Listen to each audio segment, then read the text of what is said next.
But let's move into your an example or multiple examples, whatever you want to share from your experiences of things that most would consider a success, or even something that you might have considered times that you actually did fail or tried and it didn't work out. Give us something from the front lines, from the trenches of your life, and we'll go from there. Well, let's talk about the failures because those are more fun. Okay.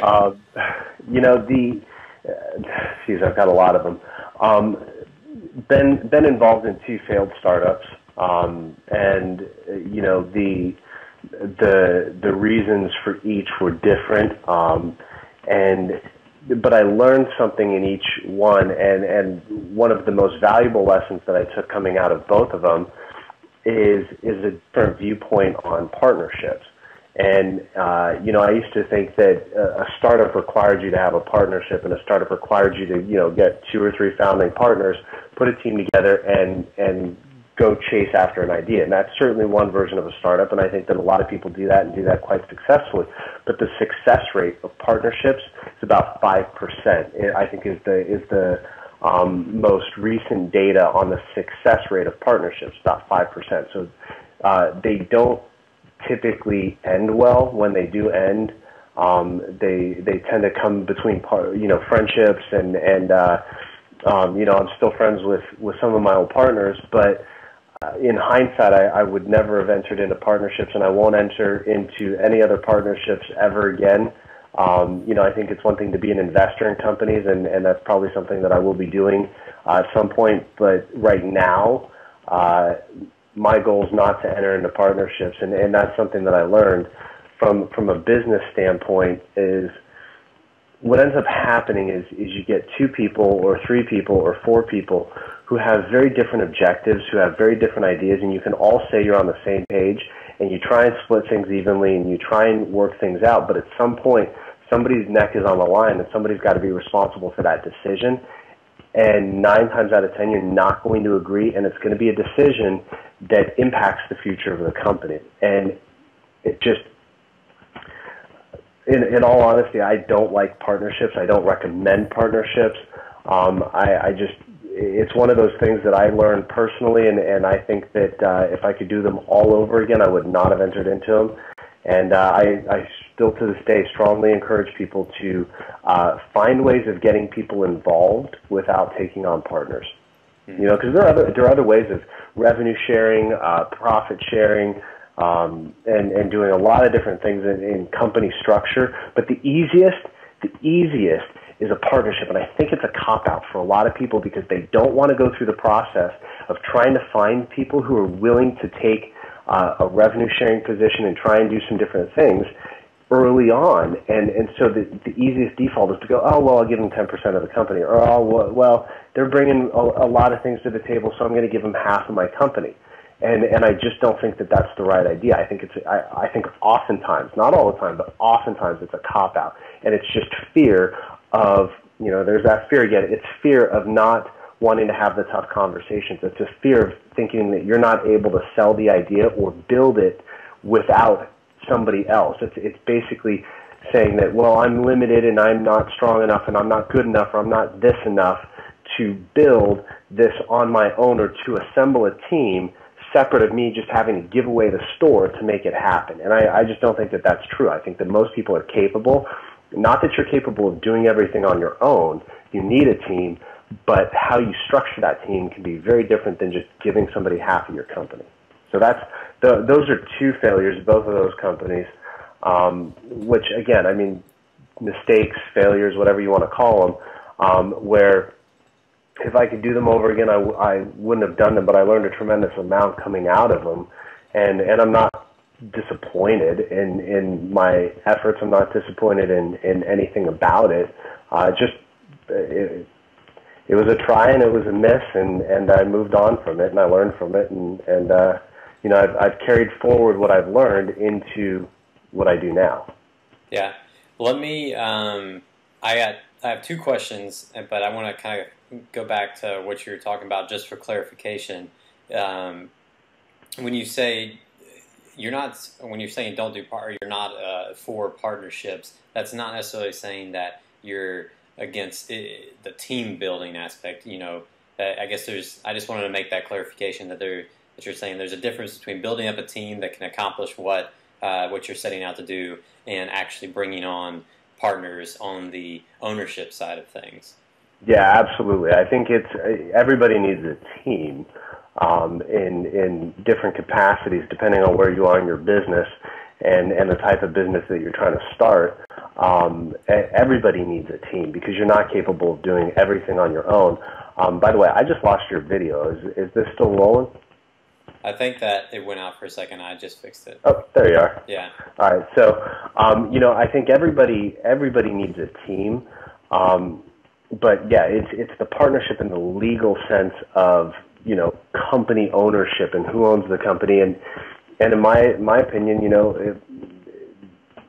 I just don't think most companies need to be built under that partnership model. Do some? Yeah, there probably are some that I think you can make the case for. But do I think that the majority of them do? No. I think it's a cop-out, truthfully. Yeah, that's good perspective. I'm sure not everybody would agree with you.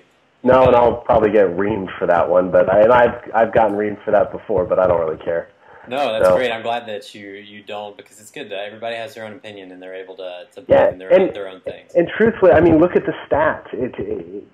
Yeah, okay, so it's my opinion that I don't like them, but look at the stats on their success rate, and the success rate of them sucks.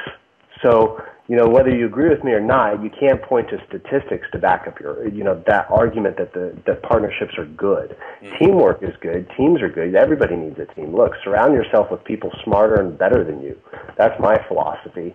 But, that doesn't mean that I have to give away the store to get them. And I'm perfectly willing to share in revenue and do a lot of different things. And joint ventures, partnering on a particular project and doing these kind of short-term things where, hey, let's come together, partner on this project, split the revenues, but then after that project is done, it's disbanded. I think there's a lot of different things that are opportunities there that don't necessarily have to tie you into something for, the next 60 to 100 years of your life.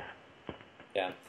If the other question I had, I just wanted to clarify that thing before we moved on, but if you can think back to in the moments after, when you kind of are realizing during those startups that, this is going to work, or this is falling apart, or whatever the situation was, if you can think back to your actual mindset at that time, what were you going through? What was in your head? Had you already reached the realization of, oh, this is fine, or were you just like this, were you freaking out? Where were you at?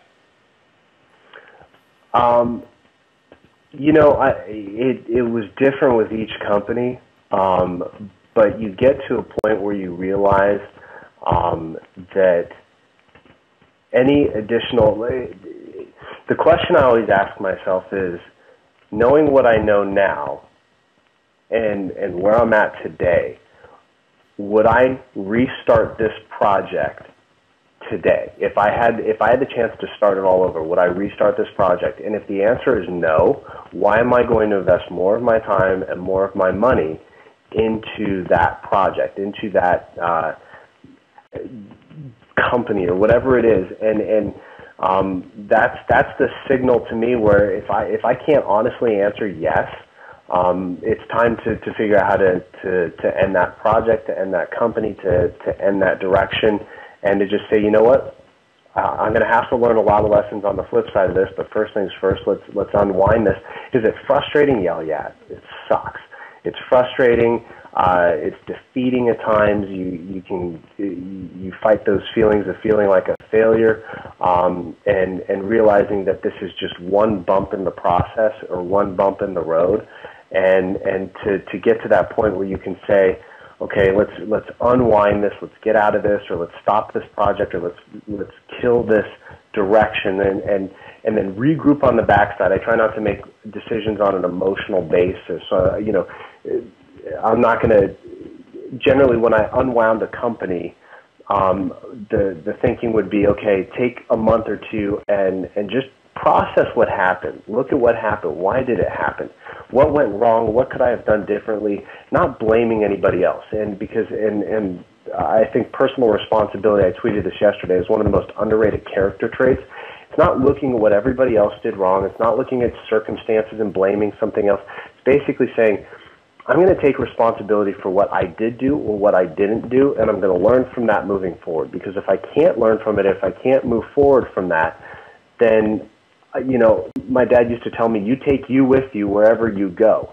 So the problem is, if I didn't learn from these mistakes, I would go into my next business or into my next company carrying that same mindset that got me into the problem in the first place. And so it's basically about fixing myself and taking a new with me to wherever I was going next. And so the fear, the frustration, the pain, the defeat, all of that's going to be there at times of mistakes or failure or whatever it is that you want to call it. You have to acknowledge that. You have to understand that it's going to be there. And then you have to figure out, okay, how do I not let that cripple me from acting in the future? And that's where I think most people end up truthfully failing and becoming failures, is when that fear or that mistake cripples them from acting again and trying again. And they just go, well, I failed. It's not going to work. I'm not cut out for this. I'm not going to try again. I'm not going to risk again. And then they just play it safe for the rest of their life. I've met too many people that do that, and it's tough sometimes. It's tempting. And